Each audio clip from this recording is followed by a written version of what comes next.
अब हम कर रहे हैं क्लासिफिकेशन फंक्शन की, ठीक है ना, क्लासिफिकेशंस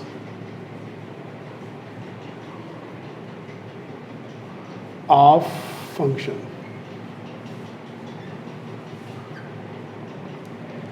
कितने तरीके के होते हैं? देखिए, क्लासिफिकेशन फंक्शन की दो तरीके की होती है, एक होती है डोमेन बेस और एक होती है codomain base. Domain base classification में हम रखेंगे 1-1 को, 1-1 फंक्शन एंड इनटू फंक्शन को, जबकि कोडोमेन बेस क्लासिफिकेशन में हम रखेंगे ऑन टू फंक्शन को और इनटू फंक्शन को। इस 1-1 फंक्शन को इंजेक्टिव भी कहते हैं मैथमेटिकल लैंग्वेज में, इस ऑन टू फंक्शन को सर्जेक्टिव भी कहते हैं मैथमेटिकल लैंग्वेज में। इस 1-1 और ऑन टू दोनों को मिला के जो तीसरी क्लासिफिकेशन बनेगी, इस 1-1 एंड ऑन टू दोनों को मिला के वो कहलाएगी आपकी बाइजेक्टिविटी, यानी वो फंक्शन जो 1-1 भी हो और ऑन टू भी हो। तो इस तरीके से अगर हम क्लासिफिकेशन की बात करें तो हमारे पास कितनी क्लासिफिकेशन हुई? पहली, दूसरी, तीसरी और चौथी और लास्ट पांचवी। तो क्लासिफिकेशन ऑफ फंक्शन में हमें 5 काइंड के फंक्शन स्टडी करने हैं। फर्स्ट टाइप हमारा 1-1 और you can say injective function. Injective 1-1 और इंजेक्टिविटी कैसे कहते हैं? देखिए, 1-1 जैसा कि नाम से ही पता लग रहा है आपको कि हर एलिमेंट यूनिक एलिमेंट पे जा रहा हो, यानी कोई दो एलिमेंट एक जगह ना चले जाए। अगर इस कंडीशन को फॉलो करते हैं तो हम 1-1 कहलाएंगे। अभी क्या हो रहा था कि दो एलिमेंट भी एक जगह जा रहे थे, तो अगर दो एलिमेंट एक जगह चले जा रहे थे तो हम उसको फंक्शन तो कह रहे थे, लेकिन वो 1-1 नहीं होगा, फंक्शन तो होगा, 1-1 नहीं होगा। तो इसको क्रॉस वेरीफाई करने के लिए दो छोटे से एग्जाम्पल, यानी कि अगर ये मान लीजिए आप, ये आपके स्टार हैं, आपके पास 4 स्टार हैं और आपके पास 2 हैश हैं, ये यहाँ चला गया, ये यहाँ, ये यहाँ, ये यहाँ, ये कभी 1-1 हो सकता है? ये कभी भी 1-1 नहीं होगा। तो जो number of element of domain है, number of element of domain must be less than और equal to number of element of codomain. ये प्रॉपर्टी जरूर फुलफिल होनी चाहिए। अगर number of element of domain number of element of codomain से ज्यादा हो जाते हैं तो भाई 1-1 प्रूफ नहीं होने का है। मैंने आपको एग्जाम्पल भी लेके दिखाया, ठीक है जी। तो इसकी डेफिनेशन क्या होगी? आप लिखोगे for all x1, x2 belonging to domain, यानी वो सारे के सारे एलिमेंट, कोई दो एलिमेंट उठा लिए मैंने, अब वो कोई भी दो हो सकते हैं, इसलिए मैंने ऑर्बिटरी x1, x2 ले लिया। For all x1, x2 belonging to d, if fx1 is equal to fx2, it implies that x1 is equal to x2। अब आप इस बात को समझिएगा, कहना क्या चाह रहे हैं आप कहना चाह रहे हैं कि अगर कोई दो x1, x2 डोमेन के अंदर हैं और उनकी आपने रेंज पॉइंट इक्वल ले लिए, तो भाई वो x1, x2 भी इक्वल होना चाहिए। यानी अगर मैं आपको दूसरे अल्फाजों में समझाऊं, आप ये कह रहे हो ये स्टार है और ये स्टार है, ये x1, x2 दो स्टार हैं डोमेन के, और इनकी प्री में इमेजेस इक्वल हैं, यानी इसका और इसका जो हैश है वो इक्वल है।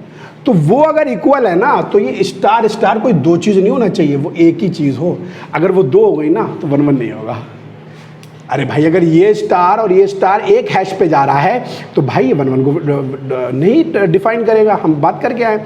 तो ये दो स्टार दो डिफरेंट हैशेस पे जाना चाहिए। और इसका जस्ट उल्टा ले सकते हैं आप कि for all x1, x2 belonging to domain, if fx1 different from fx2, it implies that x1 different from x2। ये भी 1-1 की डेफिनेशन है। समझ में आ गई बात? यानी कहने का मतलब ये है कि अगर आप दो स्टार प्री इमेजेस भी डिफरेंट हैं, प्री इमेजेस अगर डिफरेंट है ना, तो वो स्टार भी डिफरेंट होंगे। समझ में आ गई बात? मैनी वन कौन से होंगे?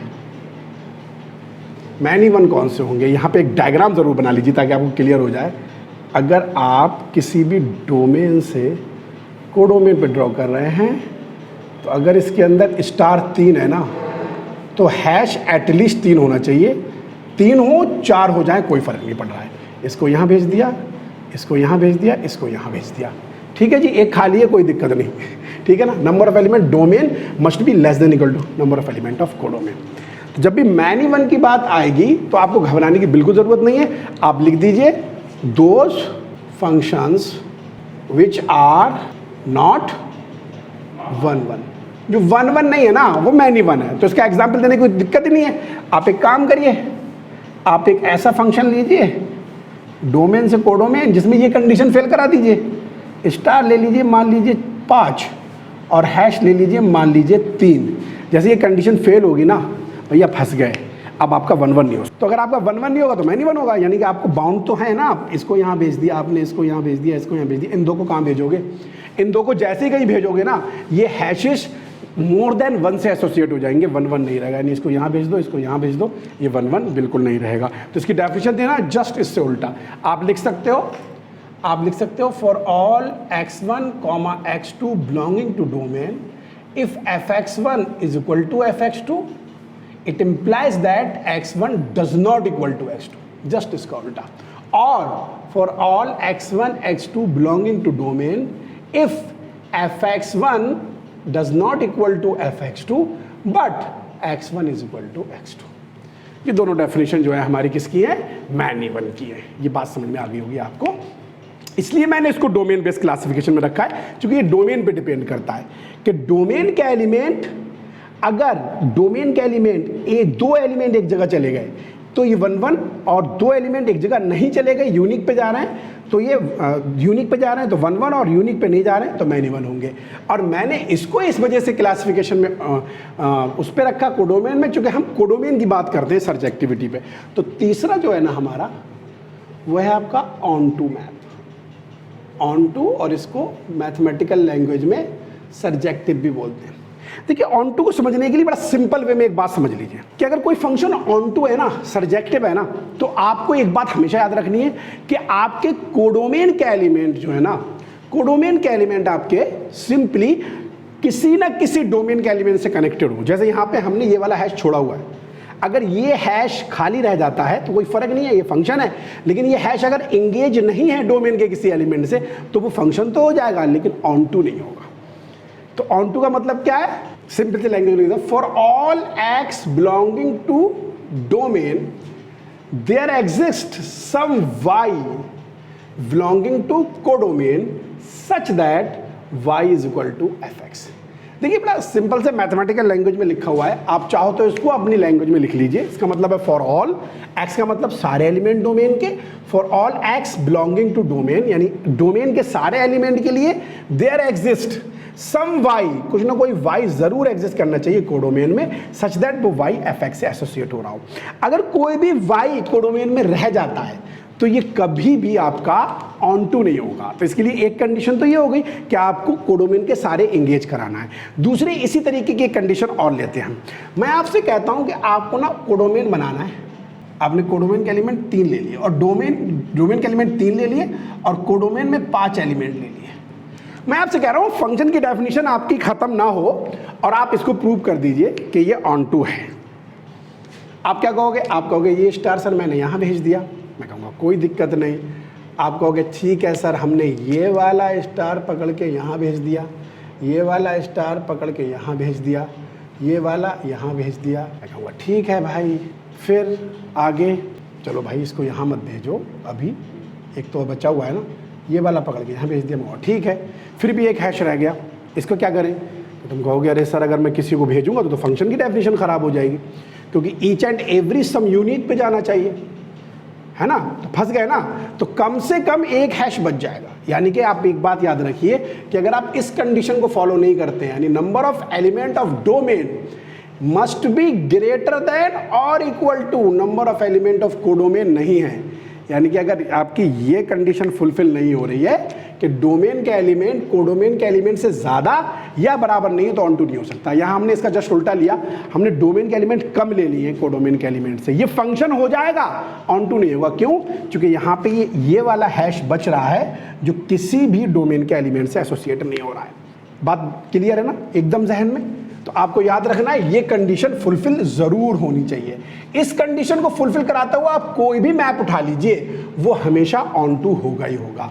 जैसे कि आप कह दीजिए कि मेरे पास ये 4 स्टार हैं, 4 स्टार हैं, डोमेन के अंदर 4 ले लिए और कोडोमेन के अंदर मैंने 3 ले लिए, ये कंडीशन फुलफिल हो रही है। आप कैसा ही मैप खींच लीजिए ये ऑन टू होगा ही होगा। इस स्टार को यहाँ भेजिए, इस स्टार को, तो इसको यहाँ भेज दिए, इसको यहाँ भेज दिए, 3 तो इंगेज हो ही गए ना। अब ये चौथा बचा, कहीं ना कहीं भेज दो, कोई दिक्कत नहीं है। मैन्युअल फेल हो जाएगा लेकिन ऑन टू फेल नहीं होगा, इसको यहाँ भेज दिया, ऑन टू होगा ही होगा। समझ रहे ना? तो ऑन टू का मतलब ये है कि कोई भी इमेज खाली नहीं रहना चाहिए कोडोमेन के अंदर। तो आप इसको सिंपल लैंग्वेज में नोट लगा के लिख लीजिए, नो इमेज मतलब element of codomain will be vacant. कोई भी इमेज खाली नहीं रहनी चाहिए, वैकेंट नहीं रह जाए। अगर वो वैकेंट रह गई, कोई एलिमेंट खाली रह गया कोडोमेन का, तो वो ऑन टू नहीं होगा। और जो ऑन टू की कंडीशन को फेल करेगा वो इनटू होगा। तो चौथा पॉइंट आप लगा लीजिए यहाँ पे इनटू की डेफिनेशन पे। इनटू क्या होगा भाई? Those map which are not onto, those functions which are not onto, जो ऑन टू ना हो। तो डेफिनेशन क्या होगी इसकी? सीधे for all x belonging to domain there does not exist, या तो यहाँ कर दीजिए देयर डज नॉट एग्जिस्ट, या फिर बाद में y does not equal to x कर दीजिए, बात एक ही होगी। There does not exist any y belonging to codomain such that y is equal to f x. कोई एक भी वाई अगर रह गया, कोई एक भी वाई, तो भाई सिंपल सी बात है वो ऑन टू नहीं इनटू हो जाएगा। तो ये 4 काइंड थे। चूंकि हम यहाँ पे फोकस करते हैं कोडोमेन पे, यहाँ पे फोकस करते हैं डोमेन पे, इसलिए मैंने शुरू में इनको क्लासिफाई जो किया था डोमेन और कोडोमेन से किया था। अब इसके 5वें टाइप पे जाते हैं। अब बात करते हैं इसके 5वें पॉइंट पे, and the 5th and last point that is known as 1-1 and onto, यानी कि surjective as well as injective. इन दोनों पॉइंटों को मिला के हम इसको बोलते हैं बाइजेक्टिव। क्या बोलते हैं? अब अगर आपसे कोई पूछे कि भाई 1-1 और ऑन टू दोनों चाहिए, तो आप पीछे वाली कंडीशन उसको याद दिलाएंगे कि आप कहेंगे कि अगर 1-1 है तो number of element of domain less than equal to number of element of codomain होना चाहिए, और ऑन टू है तो number of element of domain greater than equal to number of element of codomain होना चाहिए। अगर ये दोनों कंडीशन फुलफिल करती है कि अगर 1-1 और ऑन टू है ना, तो number of element of domain बराबर होना चाहिए number of element of codomain के। तो ये नोट लगा के पॉइंट बना लीजिए कि अगर आपके पास डोमेन और कोडोमेन के एलिमेंट इक्वल नहीं हैं, यानी कि जिस सेट से आप डिफाइन कर रहे हैं फंक्शन, उस सेट से दूसरे सेट के एलिमेंट कम या ज़्यादा हैं, तो वो कभी भी बाइजेक्टिव नहीं हो सकता। बाइजेक्टिविटी वहीं होल्ड करेगी जहाँ पे ये दोनों कंडीशन फुलफिल हो रही हैं। और डेफिनेशन सीधी सीधी क्या है कि आपका for all x1 x2 belonging to domain, if fx1 is equal to fx2, it implies x1 is equal to x2 for f is 1-1, और and on to के लिए for all x belonging to domain there exists some y belonging to codomain such that y is equal to fx। ये on to के लिए, ये दोनों condition आपको vice versa दिखानी होंगी। अब यहाँ पे एक बात याद रखिएगा, अगर 1-1 ऑन टू की बात की जाए तो वही फंक्शन इन्वर्टिबल फंक्शन होंगे जो बाइजेक्टिव होंगे। तो नोट लगा लीजिए, for invertible function we required bijectivity. अगर इन्वर्टिबल है तो बाइजेक्टिव होंगे, और अगर बाइजेक्टिव है तो वो इन्वर्टिबल होंगे। इफ एंड ओनली इफ की कंडीशन है। अगर जो फंक्शन इन्वर्टिबल हैं उन्हें बाइजेक्टिव होना पड़ेगा, और जो बाइजेक्टिव हैं उन्हीं के इनवर्स एग्जिस्ट करेंगे। इसका छोटा सा एग्जाम्पल लेके देखते हैं। हम ले लेते हैं एक फंक्शन ए से बी पे, मैं इसकी रोस्टर फॉर्म लिख देता हूँ आपको। मैं कहता हूँ f is a function of 3 goes to c and 4 goes to d। ठीक है, मैंने कहा ये 1-1 एंड ऑन टू है, तो मैंने सारे एलिमेंट इंगेज कर दिए, यानी कि मोटा मोटा मैं ये कह रहा हूँ कि सेट ए के अंदर 1 2 3 4 एलिमेंट, और सेट बी के अंदर ए बी सी और डी एलिमेंट है। अगर आप इसकी फॉर्म बना के देखें तो मैं ये कहना चाह रहा हूँ, बस ये यहाँ गया, ये यहाँ गया, ये यहाँ गया, ये यहाँ गया, ये इसकी डोमेन, ये इसकी कोडोमेन। तो एक बात क्लियर हो गई कि कोडोमेन और रेंज बराबर होते हैं। तो बाइजेक्टिविटी में एक चीज़ ये, दूसरी चीज़ ये कि रेंज ही इसकी कोडोमेन होती है, इसकी रेंज ही कोडोमेन होती है, यानी रेंज और कोडोमेन एक ही चीज़ होती है। ठीक है, तो रेंज और codomain must be equal. Very simple सी बात हो गई। अब अगर ये इन्वर्टिबल है तो इसका एफ इनवर्स क्या होगा? सीधी सी बात है, A1 पे चला जाएगा, B2 पे चला जाएगा, C3 पे चला जाएगा, D4 पे चला जाएगा। कोई दिक्कत हुई कैसे? कोई दिक्कत नहीं है, एफ इनवर्स नया फंक्शन जी आ गया। अगर मैं कोई ऐसा फंक्शन ले लूं जो बाइजेक्टिव ना हो भाई, ठीक है, एक दूसरा फंक्शन ले लेता हूं जी, और मैं जी कहता हूं वो C से D पे गया। अब डिफाइन ऐसे कर दिया मैंने रोस्टर फॉर्म में कि 1 तो A पे जा रहा है, 2 भी A पे जा रहा है, 3 B पे जा रहा है और 4 C पे जा रहा है और D खाली है। फंक्शन फिर वो A से B पे ही रख लो, ठीक है, ताकि दिक्कत ना हो भाई। A से B पे ही रख लेते हैं, यानी A के अंदर फिर वही एलिमेंट और B के अंदर। तो मैं जैसे ही कहूँगा ना कि जी इनवर्स बताओ, तो जी इनवर्स क्या निकल के आएगा? अगर आप डायरेक्ट निकालो तो आप कहोगे A1 पे गया सर, और A2 पे भी चला गया, B3 पे चला गया और C4 पे चला गया। मैं पूछ रहा हूँ भैया बताओ क्या ये फंक्शन होगा? जरा जी इनवर्स को बना के देखना रोस्टर फॉर्म। इसका मतलब ये हुआ कि आपका A1 पे गया और A ही 2 पे चला गया। पहले जो तो फंक्शन था, सॉरी, पहले फंक्शन ये था कि 1 आपका A पे जा रहा था और 2 भी आपका A पे जा रहा था, 3 आपका B पे जा रहा था और 4 आपका C पे जा रहा था और D खाली था। ठीक है, ये फंक्शन तो है ना, लेकिन 1 1 ऑन 2 नहीं है। मैं आपको चेक करके दिखाता हूँ कि 1 1 ऑन 2 तब होगा, तभी इनवर्स पॉसिबल होगा, अदरवाइज नहीं होगा। अब आपने जी इनवर्स बनाया, ये जी है, ये जी है A से B पे। अब जरा जी इनवर्स दिखाइए। जी इनवर्स, जब जी इनवर्स बनाएंगे तो आप क्या कह रहे हैं? आप ये कह रहे हैं ये A B C D। पहली बात तो कह रहे हैं D खाली है, जी इनवर्स जो होगा वो ओबियस बात है, अब B से A पे जाएगा। पहली बात तो आप कह रहे हैं D खाली है। दूसरी बात आप ये कह रहे हैं कि A1 पे जा रहा है और A2 पे जा रहा है, चलिए मान लिया, कोई दिक्कत नहीं। और आप कह रहे हैं B3 पे जा रहा है और आप कह रहे हैं C4 पे जा रहा है और आप कह रहे हैं D खाली। क्या ये फंक्शन होगा? आप कहेंगे G is not a function, G inverse not a map. Map और फंक्शन बात एक ही है। तो आपको एक बात क्लियर हो गई कि अगर जो फंक्शन बाइजेक्टिव नहीं हो सकते ना, उनका इनवर्स एग्जिस्ट नहीं करेगा। तो ये टॉपिक हमारे लिए बहुत इंपॉर्टेंट है, 1 1 एंड ऑन टू और बाइजेक्टिव मैप। तो बाइजेक्टिव मैप में ही इनवर्स का कॉन्सेप्ट आता है और उसके बाद हम इन्वर्टिबल और कंपोजिशन ऑफ मैपिंग पढ़ेंगे। तो यहाँ तक हमने डिफाइन किया फंक्शन और उसके टाइप्स को। अब हम इस पर कुछ प्रॉब्लम लेंगे। Thank you so much.